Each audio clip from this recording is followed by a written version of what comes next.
आज हम सब एक ऐसे महाकाव्य का आनंद लेंगे जिसे ना तो कभी किसी लेखक ने लिखा और ना ही किसी कवि ने गढ़ा।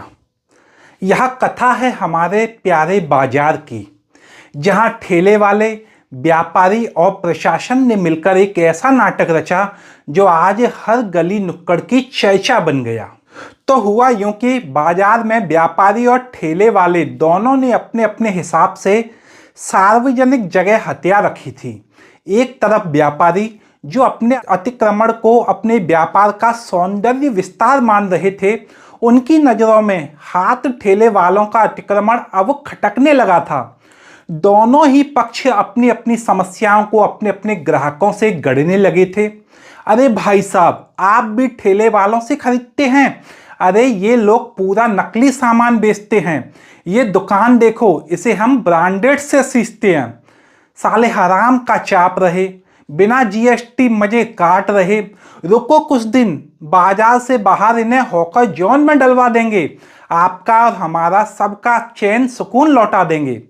ये लोग अराजकता फैलाते हैं, बाजार में आर्थिक आतंकवाद मचाते हैं।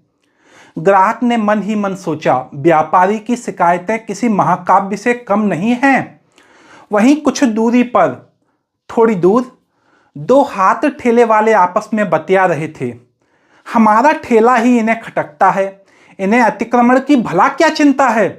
क्या हम इनकी दुकानों के ग्राहक खा रहे हैं? ये कहते हैं कि हम गंद मचाते हैं, लेकिन इनकी दुकानों के बाहर पड़े गत्ते पॉलीथिन भी तो हम ही उठाते हैं। ये हम पर ऐसे चिल्लाते हैं जैसे बाजार इनकी बपौती हो। व्यापारियों की मीटिंग दिन रात हो रही थी, जैसे संयुक्त राष्ट्र में सीमा विवाद सुलझ रहा हो। अब व्यापारियों ने प्रशासन के कान में फुसफुसाया, साहब ये ठेले वाले तो पूरी मार्केट की व्यवस्था बिगाड़ रहे हैं, इन्हें हटाइए, नहीं तो हम बाजार बंद कर देंगे। जैसे बाजार बंद होने से दुनिया की अर्थव्यवस्था हिल जाएगी। अरे भाई जरा सोच लो, तुम्हारे निर्णय से अमेजन, फ्लिपकार्ट वालों की दुगनी चांदी भी कट जाएगी। प्रशासन भी सोच में पड़ गया, चलो कल कुछ कहते हैं, ऐसा आश्वासन उन्होंने व्यापारियों से गढ़ दिया। लेकिन प्रशासन का यह आश्वासन किसी के लिए सुकून तो किसी के लिए सवाल था। उस रात व्यापारियों की नींद सोच से सजी थी। अब हर जगह शांति और व्यवस्था की बहार होगी।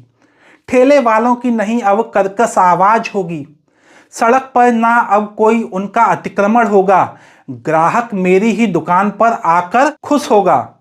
दुकान के बाहर की सारी गंदगी हट जाएगी। अपनी कार रात दिन अपने द्वार पर ही लगाई जाएगी। उधर हाथ ठेले वालों की नींद चिंता में उड़ रखी थी। सोच रहे थे, ठेला ही मेरे जीवन का आधार है, बिन ठेला क्या ही मेरी पहचान है। क्या अब मेरे सपने सड़कों पर बिखर जाएंगे? क्या बच्चों के लिए बनाए हुए चंद रास्ते अब बंद हो जाएंगे? घर का खर्चा ना जाने अब कैसे चलेगा? माटी का चूल्हा इन सर्दियों में भला अब कैसे जलेगा? नींद तो उसकी खो गई थी, पर फिर भी नम आंखें सोच सोच के सो गई थी। अब दूसरे ही दिन प्रशासन की जेसीबी बड़े शौर्य के साथ बाजार में उतर आई। बुलडोजर ने पहले ठेले वालों के अतिक्रमण पर प्रहार किया। ठेले वालों के छोटे छोटे ठेले हवा में लहरा दिए गए और व्यापारी ताली बजाने लगे। लेकिन तभी प्रशासन ने वो किया जिसकी व्यापारी सपने में कल्पना भी नहीं कर सकते थे। उन्होंने दुकानों के आगे बने प्लेटफॉर्म सेट्स पर भी बुलडोजर चला दिया। अब व्यापारी जी हक्के बक्के रह गए। अरे तुमने ठेले वालों को तो हटा दिया, अब भला हमारी छाती पर ही बुलडोजर क्यों चला दिया? प्रशासन मुस्कुराया, बोला, साहब कानून सबके लिए समान है। अतिक्रमण तो अतिक्रमण है, आपका अतिक्रमण थोड़ी महान है। बुलडोजर केवल मशीन थोड़ी है, अब तो यह हमारे यहाँ न्याय का प्रतीक बन चुका है।